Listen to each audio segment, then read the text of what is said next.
How do I lift my malar fat pad? So the malar fat pad is the fat in the cheek, and this is lifted with a upper facelift, a mid facelift, a mini facelift, whatever you want to call it, the lift that is lifting this part between your eye and the jawline.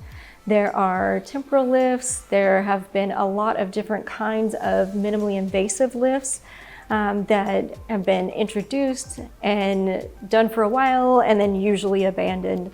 The best way to do this is with a facelift that we call an upper facelift or a mini facelift that just involves this area. There are also threads that supposedly lift this area. I don't find that lifts it enough or for long enough that it makes it worth it. What is a malar fat pad? The malar fat pad is the fat that is in your cheek, so that apple of your cheek.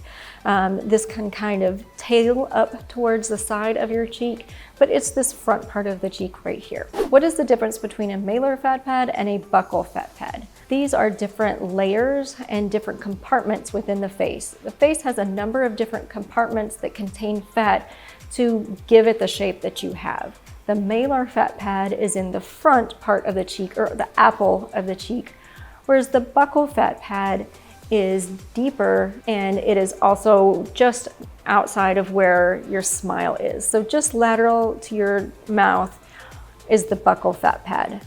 This is a different compartment, and then it's actually a very large compartment that goes between where this lower part of the cheek is all the way up underneath your cheekbone and to the side of your face here. When we address the buccal fat pad, it only addresses the fullness and the lower part of the cheek. So when you look at the difference between malar fat pad and buccal fat pad, the difference you're looking at is malar is higher in the cheek underneath the eye and buccal is lower by the mouth. Can a malar fat pad be removed? This wouldn't be a great idea to remove the malar fat pad. This would leave the face very flat, irregular, and the opposite of being youthful. This malar fat pad brings a vitality and a youthfulness to the face, giving you the apple of your cheek. And without that, it would make you look older than you were.